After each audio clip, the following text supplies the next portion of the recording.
আসসালামু আলাইকুম, back to my channel Rupsina কিচেনে আপনাদের সবাইকে স্বাগত। আজকে আমি ভিন্নধর্মী একটি নাস্তা রেসিপি আপনাদের সাথে শেয়ার করব। এটা ঘরে থাকা অল্প কিছু উপকরণ দিয়ে খুব সহজে বানাতে পারবেন। এই নাস্তাটা বড় থেকে ছোট সবাই অনেক বেশি পছন্দ করবে। চলুন তাহলে রেসিপিটা দেখে নেওয়া যাক। প্রথমে নিয়ে নিয়েছি দুটো আলু। আলুগুলোকে আমি আগে থেকে খোসা ছাড়িয়ে নিয়েছি। এবার আমি আলুগুলি গ্রেটারের সাহায্যে গ্রেট করে নেব। গ্রেটারে যে মোটা ছিদ্রটা আছে আমি ওইটা দিয়ে গ্রেট করে নিচ্ছি। আপনারা চাইলে মিহি ছিদ্র দিয়েও গ্রেট করে নিতে পারবেন, আবার চাইলে পোলেও নিতে পারবেন।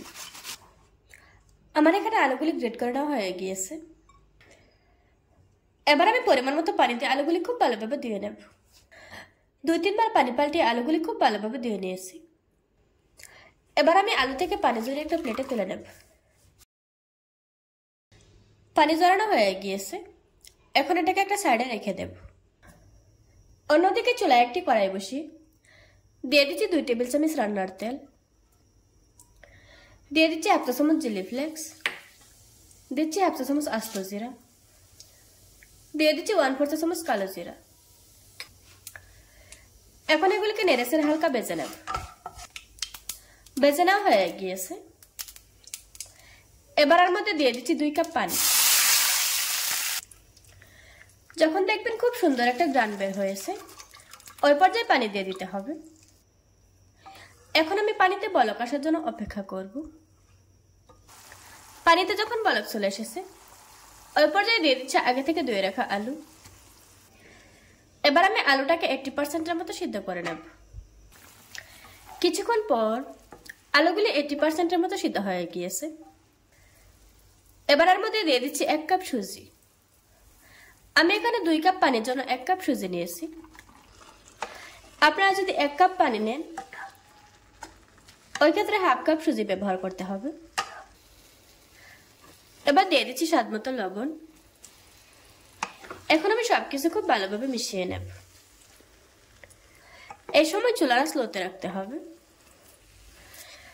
এই ডোটা তৈরি করতে এত বেশি সময় লাগবে না, 2 মিনিটের মধ্যে আমাদের ডোটা তৈরি করা হয়ে যাবে।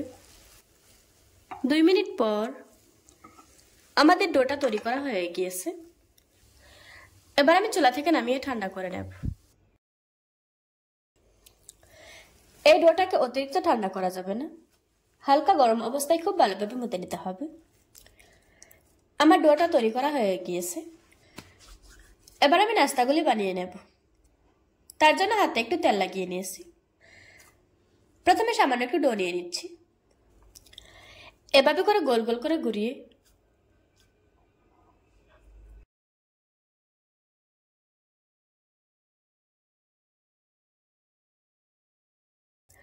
আমি এরকম টিকিয়ার মতো করে বানিয়ে নিচ্ছি।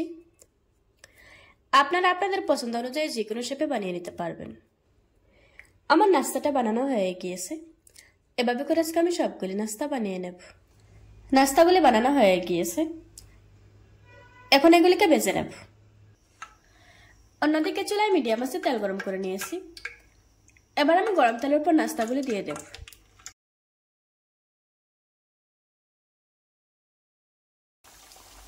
সবগুলি নাস্তা ছেড়ে দেওয়ার পর চুলাটা সাইডে রাখতে হবে, তা না হলে নাস্তাগুলি ভেঙে যেতে পারে। এখন আমি নাস্তাগুলি 2 মিনিট এভাবে করে ভেজে নেব। 2 মিনিট পর নিচের পাশটা শক্ত এসেছে, এবার আমি উল্টিয়ে দেব।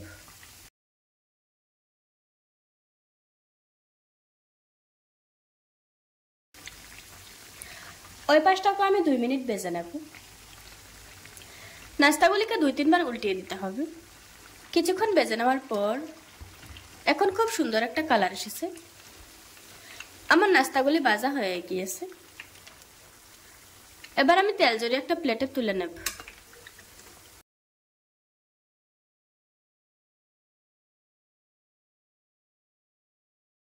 এভাবে করে আজকে আমি সবগুলি নাস্তা ভেজে নেব।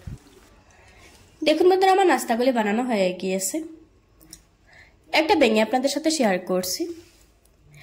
এই নাস্তাটা উপরে ক্রিস্পি থাকবে আর ভিতরে থাকবে সফট। আশা করছি আজকের এই সহজ রেসিপিটা আপনাদের কাছে ভালো লাগবে।